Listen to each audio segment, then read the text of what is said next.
Welcome to the Math Record. Today we'll be learning more about sequences. This video will cover part 2 of chapter 6 in our Precalculus class. In this video, we will cover arithmetic sequences, geometric sequences, and infinite geometric sequences. First up, let's tackle the most common sequence, the arithmetic sequence.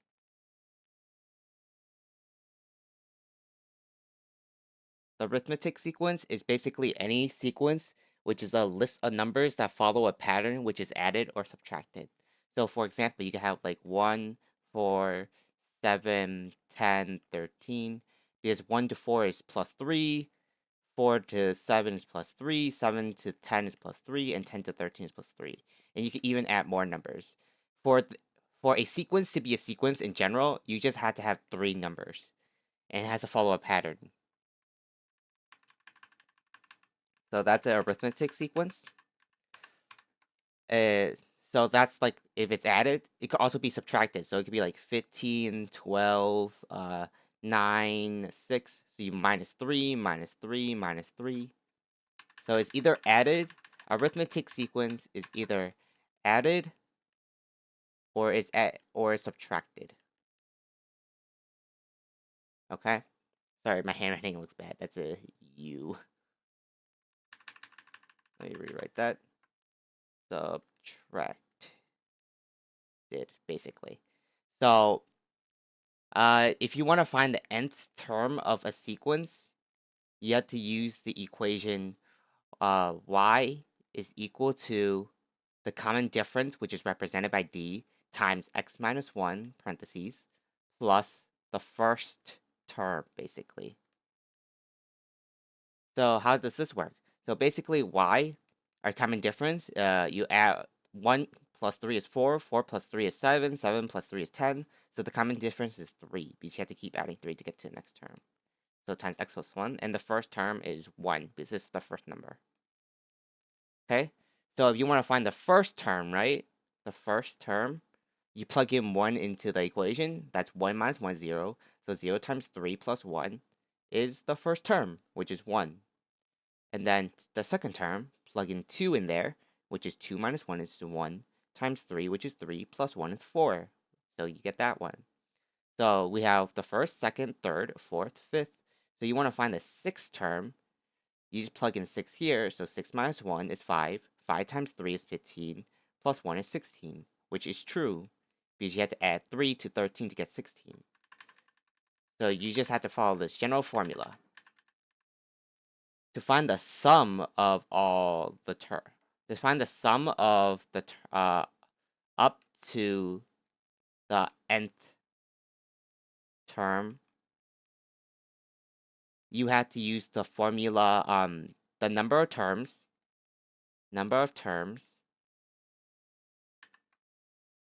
divided by 2 times the first term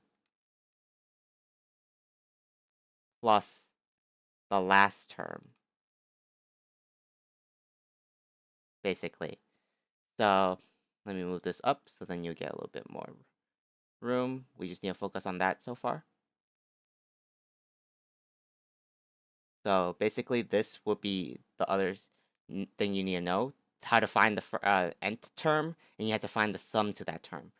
So basically, let's say you want to find the sum to the fifth term, right? Then basically you use the equation. So number of terms, you have 5 terms because you have the first, second, third, fourth, and fifth, because you want to go up to the fifth term. So you have 5 terms divided by 2. The first term is 1. And the fifth term is 1, 2, 3, 4, 5 is 13.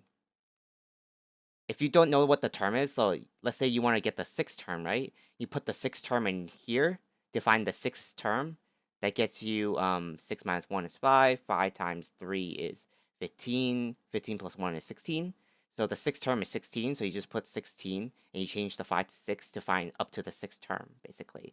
So you use these equations in combination to each other so you can find the sum. So finding the sum, you have 5 divided by 2. 1 plus 13 is 14 times 14.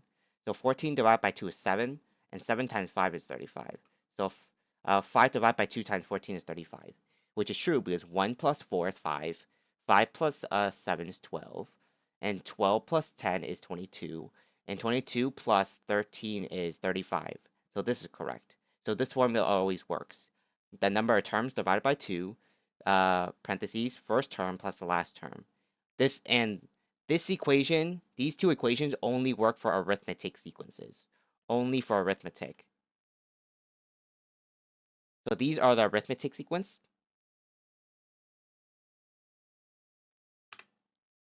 Now let's work on the geometric sequence now. A geometric sequence is a list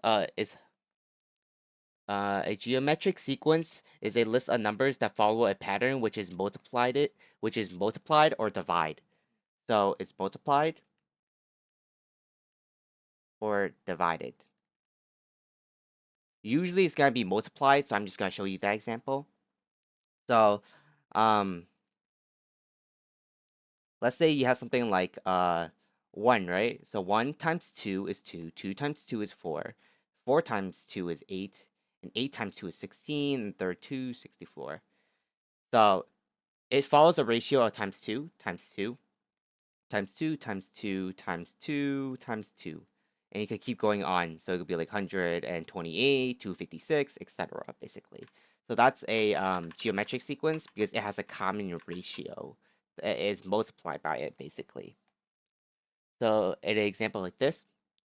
And now if you want to find the nth term for this type of equation, you use the equation y is equal to the first term, basically, times the ratio, the power of x minus 1. So let's say you want to find the fifth term, right? Then basically, yeah, y is equal to the first term, which is 1, times the ratio. You're multiplying by 2 each time, so you have the ratio is 2 to the power of x minus 1. So to find the fifth term, it's just 5 minus 1 is 4. 2 to the power of 4 is 16, and 16 times 1 is 16. So the fifth term is 16, which is true. This is the first, second, third, fourth, fifth. So that's how you find it, basically. So this is the general equation. And you want to find the sum up to the nth term. Let me separate this. Find the sum up to the nth term. Basically, you follow the equation, the first term times,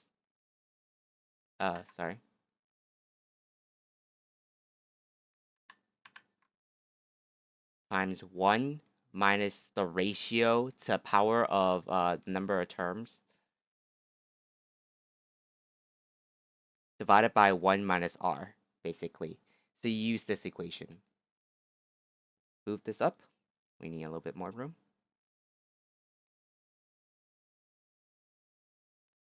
So let's say you want to find the sum up to the fifth term, right? Basically. So the first term is 1 times 1 minus r, the ratio is 2. And 2 is to the power of how many terms? You want to go up to the fifth term. So you're getting the first, second, third, fourth, and fifth. So that's 5 numbers. And then divided by 1 minus r, which is 1 minus 2. So it's basically 2 to the power of 5, which is equal to 2, 4, 8, 16, 32. So that's negative 32. 1 minus 32 is negative 31. And 1 minus 2 is negative 1. And that's all multiplied by 1. So that equals to just 31. So the sum to the fifth term is equal to 31, which is true because it's 1 plus 2 is 3. 3 plus 4 is 7. 7 plus 8 is 15. And 16 plus 15 is 31. So this equation works all the time. And these two only work for geometrics. So while before the original one, we talked about the nth term using the arithmetic and the sum up to the nth term was for arithmetic. This one, nth term and the sum to nth term is basically for geometric. So these are equations for individual for the geometric one, while the previous two were for the arithmetic. And now we have the last case, which talks about infinite geometric.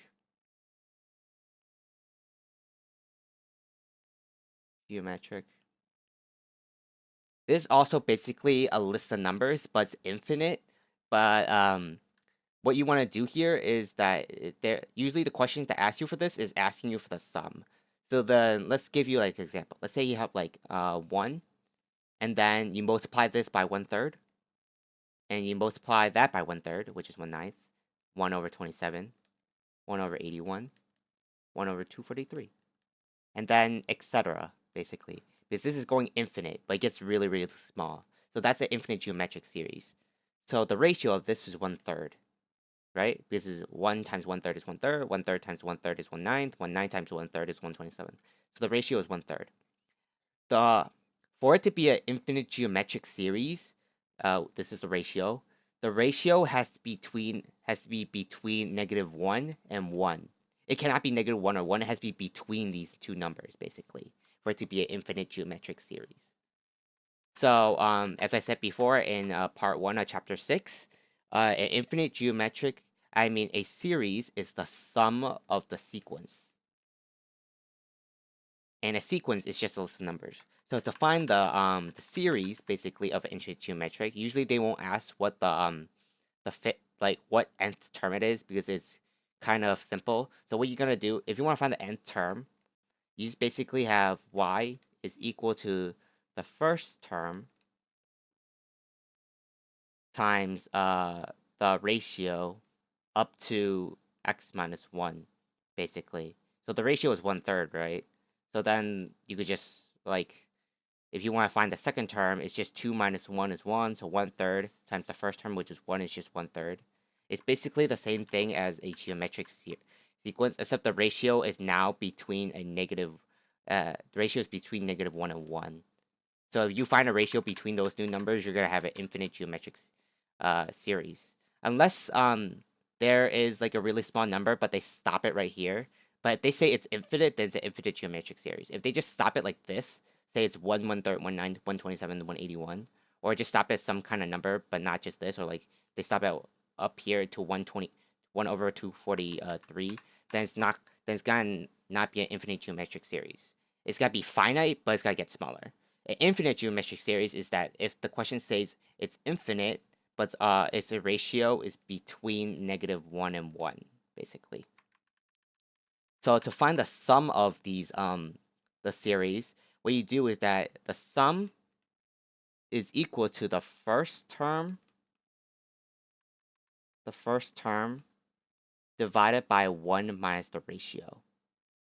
So basically our first term is 1, right?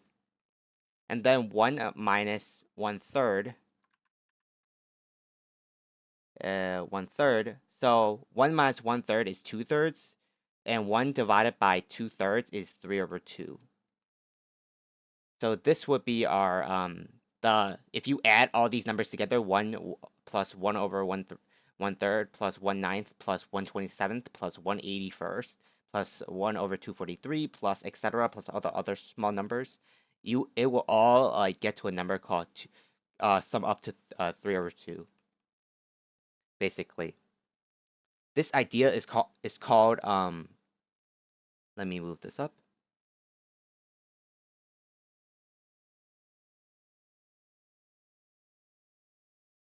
This idea is called converging, basically, because all those numbers are coming together and adding up to converge to some kind of number. So this concept will be covered in calculus, converging, and the other concept is called diverging. So basically, a converging number would be like if these numbers are like coming together to make one number that is like finite. So it's like 3 over 2 because it's getting so small that sooner or later the small numbers won't really matter as much. So then you get like this number. you get like an actual definitive answer. A diverging number would be like a regular geometric series is like 1, 2, 4, 8, 16. This diverges because like as you keep adding the newer terms, the number is getting bigger. So it's not finite. It's gonna be like a really big number. So that's a diverging kind of number. So these concepts would be used in calculus, but we won't be covering too much about it in pre-calc. So basically, this you just follow the equation. So it's the first term divided by 1 minus the ratio. So that's how you find the converging and diverging. So I mean not converging, diverging. This is how you find the sum of the infinite geometric series if they ever ask it. The formula is basically this simple. So for this video, you basically just need to understand like 5 formulas to find the nth term of the arithmetic sequence, to find the sum of the arithmetic sequence, to find the nth term of a geometric sequence, and find the sum of a geometric sequence, and you have to find the sum of a infinite geometric series. That basically covers everything for arithmetic, geometric, and infinite geometric. Thanks for watching, and I'll see you at the next math record.